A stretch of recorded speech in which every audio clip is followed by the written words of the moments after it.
the point is that we're not paying our staff properly. And again, I'll say it here, if we love people and we care about people, we respect them. And if you respect them, you pay them.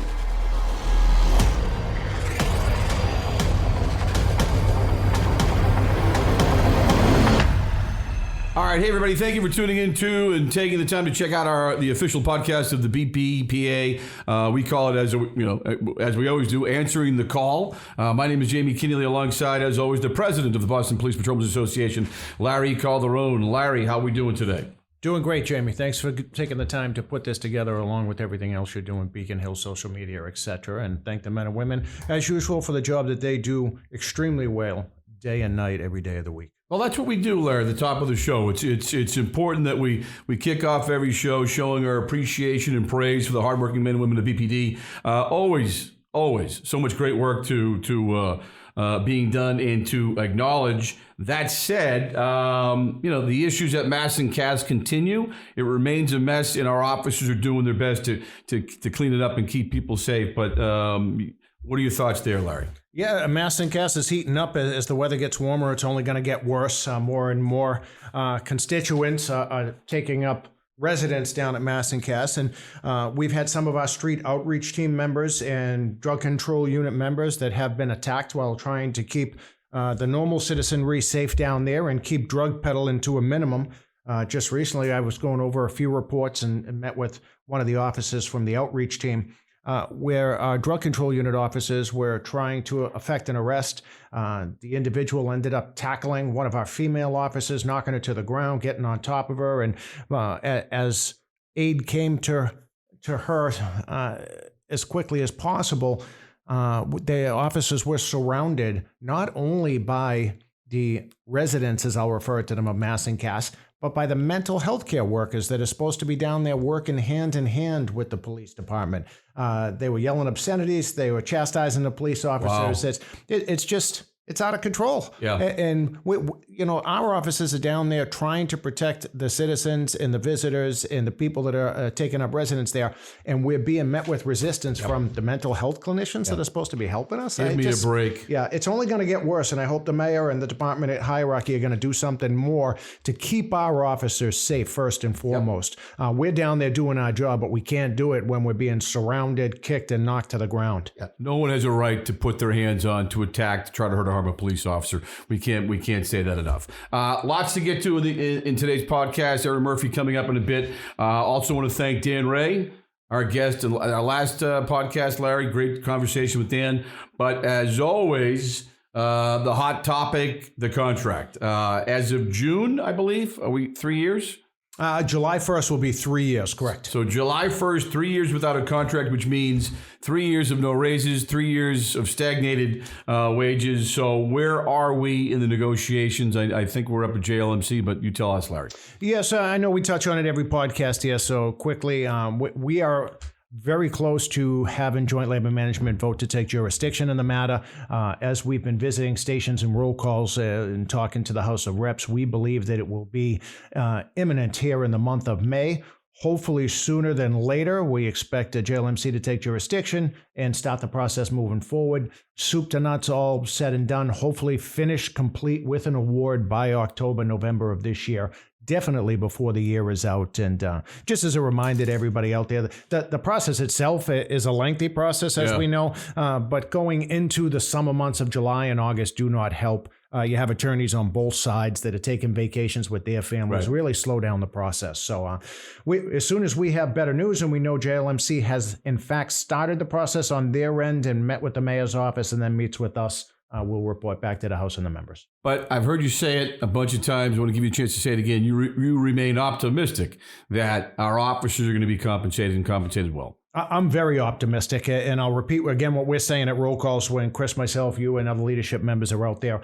We're very confident. We are going to be paid. We are going to be paid well. Look no further than our brothers and sisters over in Cambridge, the city of Quincy, Newton, Needham, all these communities that respect and value their police officers. They're paying them well, and they're taking care of them not only in their base wages and benefits, but they're also taking care of them in the public safety detail realm. Public safety details language is part of their contract.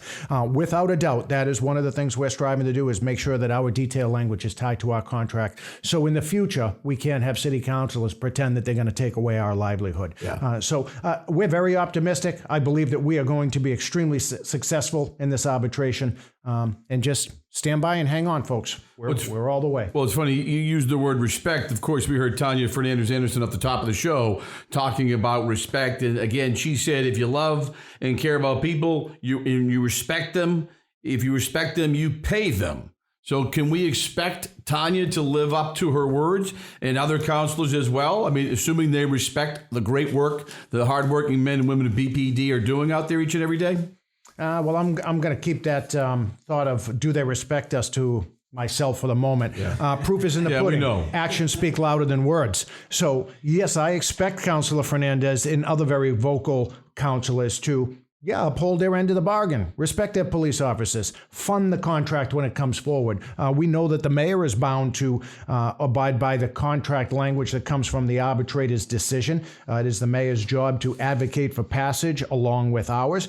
But yes, city councilors, actions speak louder than words. Respect your employees. That includes your police officers. And just to touch on something that just happened last night, 718, the firefighters, they also filed for joint labor management last night. Good to know. First responders are not being respected. They are not being paid. We're not keeping up with inflation. So we're going to file with the state board, and we will be successful in the end, Jamie. Well, we know they don't respect, certain elected officials don't respect our efforts. And it's funny, I guess the question to you in the Globe addressed it recently, and we don't read the Globe often, but that said, do public comments from elected officials matter? Of course they do. Well, Larry, before you answer, Ricardo Arroyo seems to think, oh, no, it doesn't matter. We can disrespect police officers. We can make all sorts of accusations about police misconduct, which doesn't exist by and large because we have one of the best police departments in the nation. But Ricardo says no, and it's laughable to think that his comments and the comments of, Tanya, Kendra, and Julia would matter. Your thoughts? Yeah, Councilor Royal, he's an interesting councilor. When you look up flip-flopper in the dictionary, he probably has his picture there. So, one day he's talking to me about how much he respects us, values us, needs us, wants to be helpful in the debate over some councilors wanting to take away public safety details from police officers. And the next day he's chastising us in the paper and saying how we need to grow up. So, at the end of the day, we need to replace some of these councilors, like Councilor Arroyo himself. I truly hope somebody that's supportive of the general public in the city of Boston, especially the first responders, EMS, police officers, firefighters. We need a councilor that's going to stand up for us, speak with reality, take care of those employees, all of us that work so hard for the city of Boston. Don't alienate your first responders because it's popular. Don't buy into this narrative of vilifying law enforcement to defund the police movement that has been proven across the country to be a complete failure. Colossal failure. Look at Chicago with the deaths and the crime that are running rampant over there that nobody wants to talk about. So Councilor Arroyo, maybe, I don't know, look for another profession like he likes to tell our people, and let's get some elected officials that want to work for everyone. Great to see somebody who cares about public safety and law enforcement run against him, but who knows what the future has in store. Right. That said, it's funny, just real quick, the Office of Police Accountability and Transparency, open for business. They're getting no business. Well, it's hard to get business when your police department is one of the best departments in the country. Thank you. And they can continue to pretend and continue with this defund the police movement that, again, it's a handful of councilors and it's a handful of very loud but small group of people in the city that want to continue the charade that police officers are bad. Look, we can go back to body cameras when they said it was going to expose corruption and police brutality. That has proven that our officers are above and beyond professional in handling their duties every day. And then they come up with the OPAT. Nothing there to see. You come up with the Post Commission, who is inundated with the entire state's law enforcement community. So I got to hold that to the side. That's a different law, different panel, different commission. But when you're talking about the city of Boston, body cameras, OPAT, look, we're the best police department in the country, Jamie. Everybody knows it. Everybody knows We don't it, have Larry. to quote the former President Obama again. We've done it so many times. 2015 calls from the premier community police departments of the nation. But then again, we have more police reform than ever. And yet they can't seem to find the examples of police misbehavior, misconduct they promised. You know why? Because it doesn't exist. All right, couple quick issues on the tail end, Larry. Easter egg hunt, I think it was the third annual BPPA Easter egg hunt. How'd it go? Oh, it was fantastic. About a little over 100 members, their families, their kids, some grandparents were there as well. Gets bigger every year. We should give a shout out to Lauren Woods and her husband Ryan. That Lauren did a nice job. Yeah, she runs. The husband runs Park and Recs, who's always great for us with cleanup and securing the area. So big shout out to Lauren Woods for being extremely helpful to us and to all those members that are enjoying what was another great successful year, letting the kids run around, grab bags, grab candy, etc. Another family-friendly event courtesy of the BPPA. Commissioner Cup hockey tourney, cooking burgers and dogs. Yeah, a lot of thanks too there from the hockey sponsors. We were over in Southie that day. Me, you, Vice President Chris Keaton, cooked up over 400 pieces of meat for the attendees, and just another great event where the union can sponsor the families and the organizations that are giving something back to the members in the community. So another successful event. Yeah. Everybody appreciates it. Speaking of adding value in pieces of meat, over or close to 1,000 burgers and dogs served up at the Boston Marathon. Once again, BPPA at Kenmore Square, doing our best to take care of the hardworking men and women of BPD. Yeah, I can't say enough about the marathon. Every year, what a huge success. Great teamwork by all the unions who put out food trucks.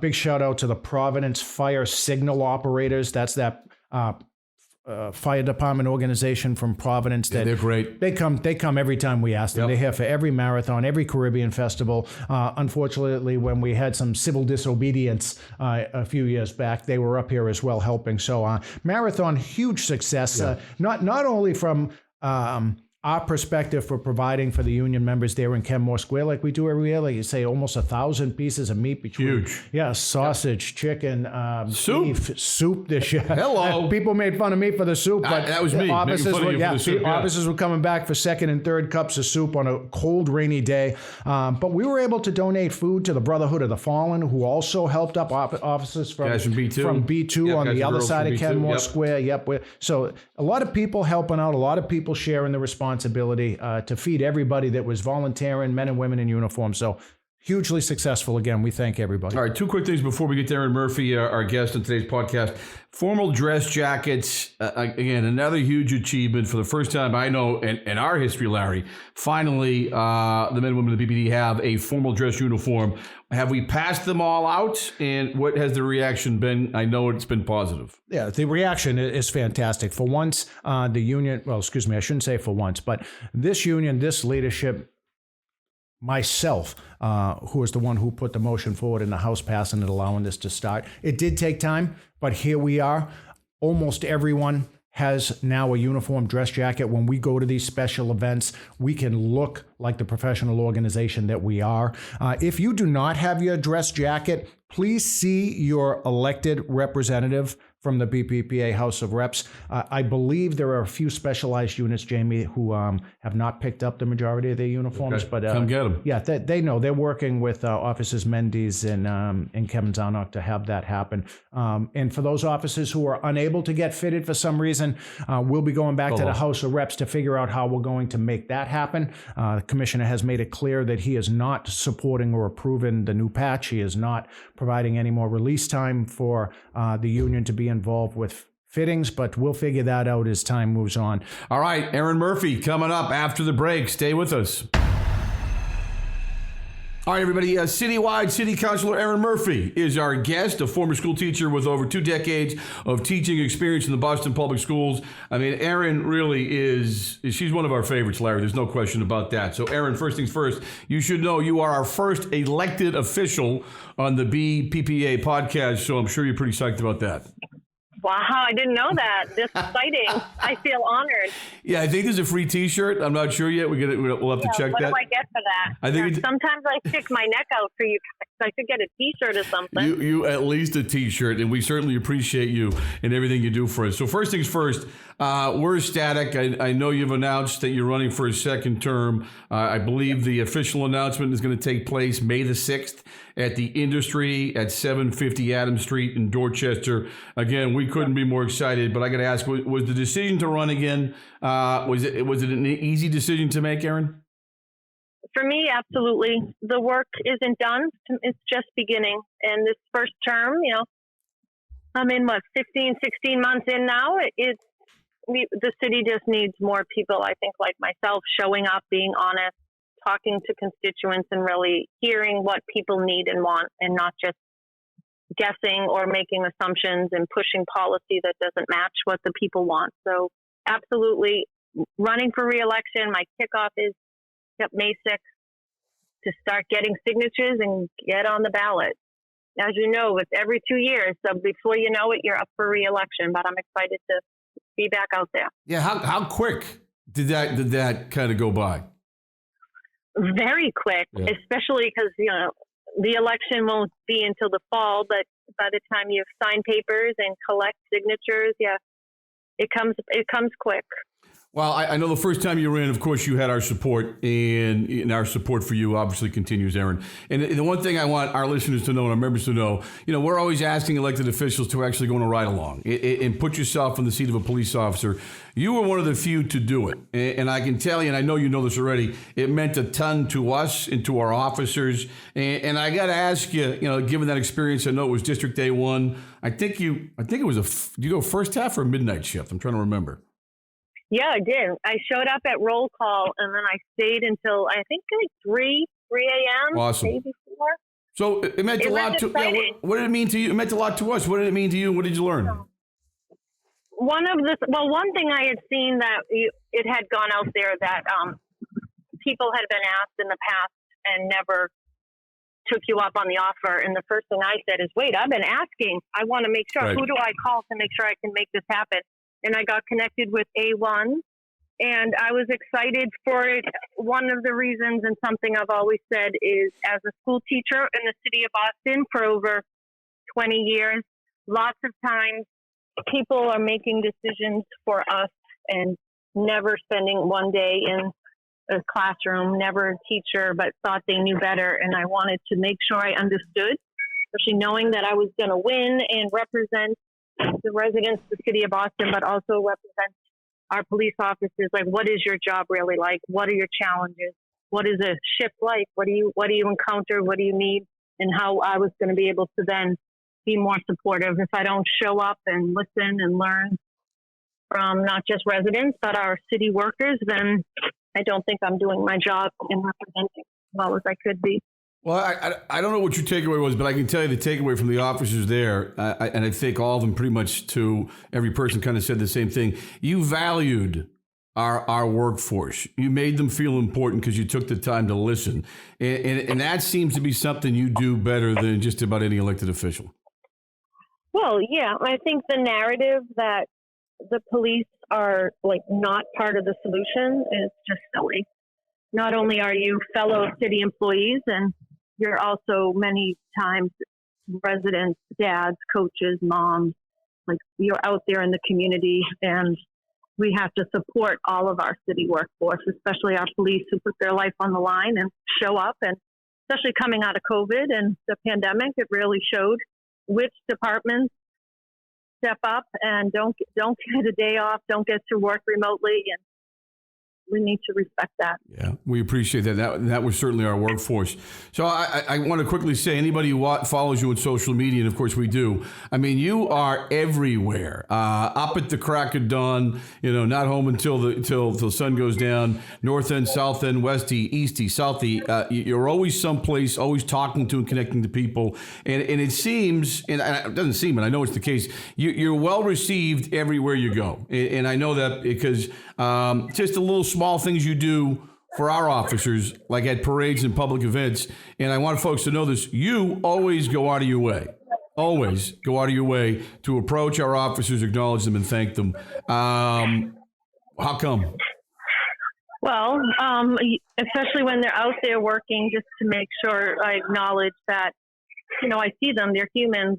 They're just like the rest of us, that we need to humanize the police force, I think, is important.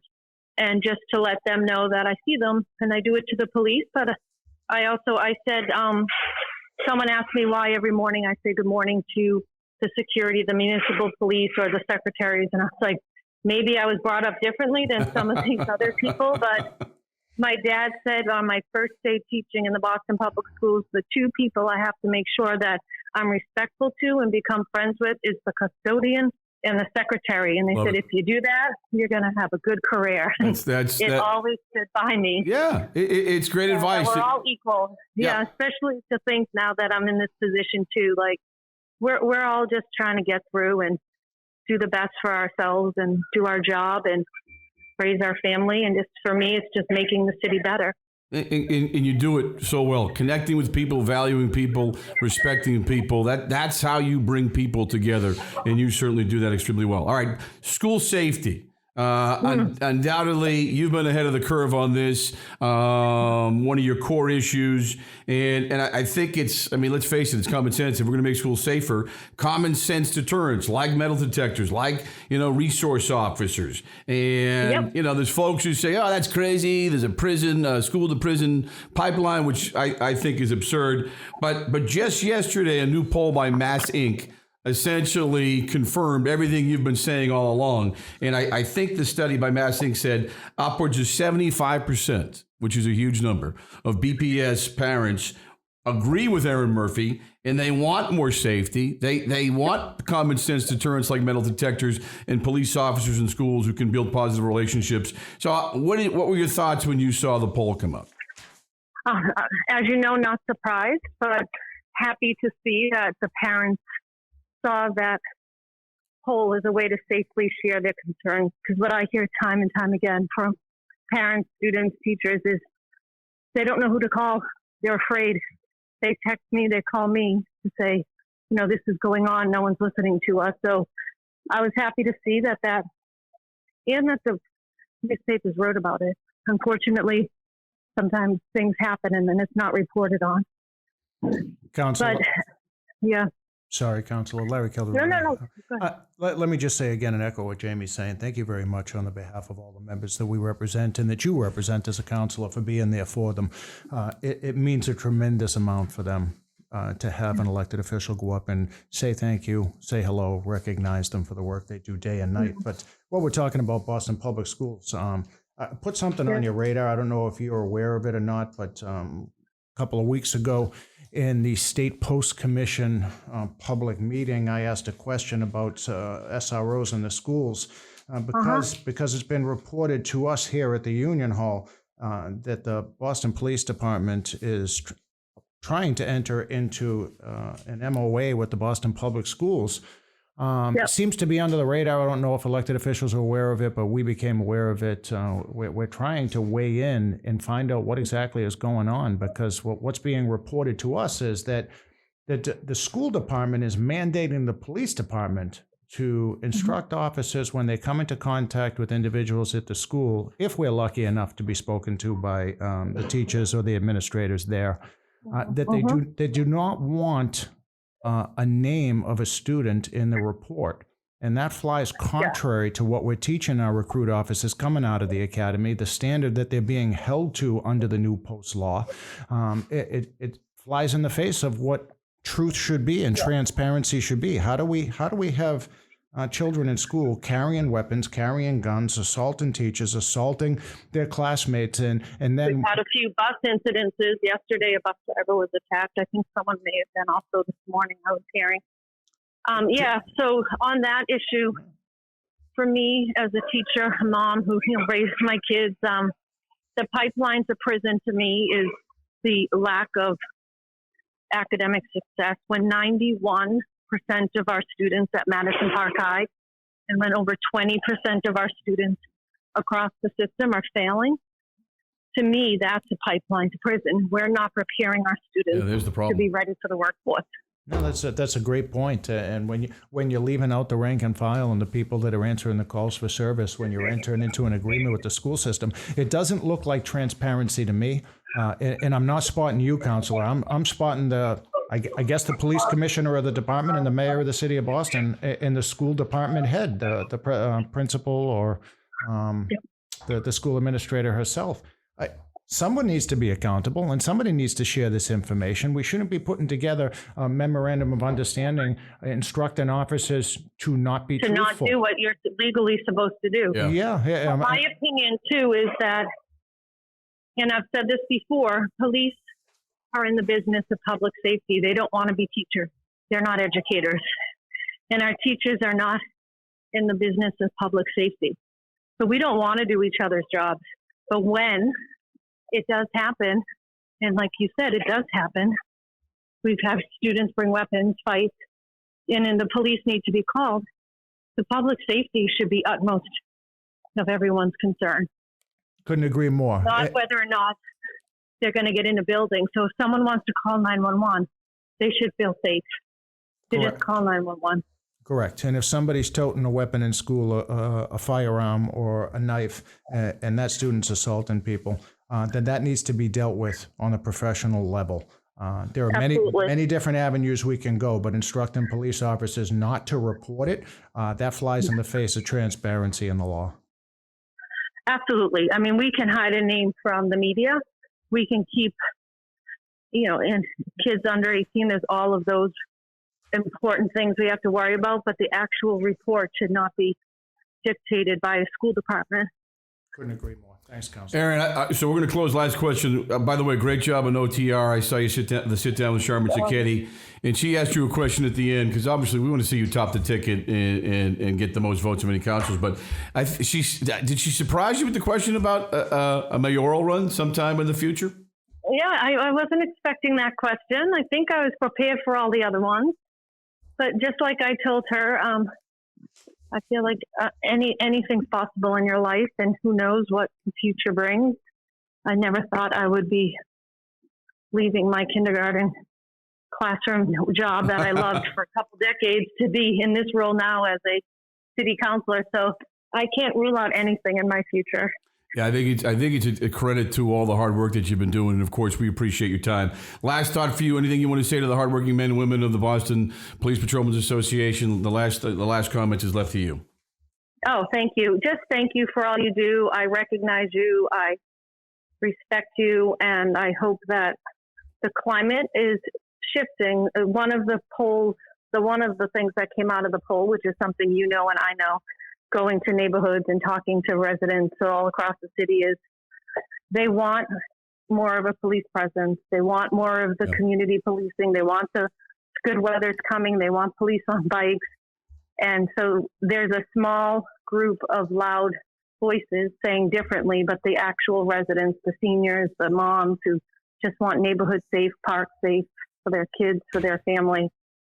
So we need to support and make sure that we don't get drowned out, right? Yeah. You're preaching. I'm willing to listen and learn, and if I'm wrong, I'm always somebody to readjust my thoughts and think and have real hard conversations on something I ever turn away from. But at the end of the day, the police are part of our solution. They're not the enemy. So we will continue to push that message out there. Could not have said it any better. Erin Murphy, Citywide City Councilor Erin Murphy. Again, kickoff party May 6th at the Industry Indoor. 10 a.m. What time is that? It's in the morning, Saturday morning. Oh, it's in the morning? Yep. Okay. All right. We'll have Even to. better. I'm gonna have to set. We're gonna have to cut. We're gonna cut that part out, Erin, because Jamie didn't know. So I would have to set the alarm clock. But Erin, again, keep up the great work. Thank you so much for being our first guest. You mean a lot to us, and we'll talk to you soon. Thank you again for all that you do. Appreciate it. Thank you. Okay. Bye, Erin. Thanks, Erin. Thank you. You know, the nice thing too, Erin was headed to. She has her city council meeting today at noon. So we certainly appreciate her time. Oh, she's awesome. And speaking of time, I think we are out of time. Larry Calderone.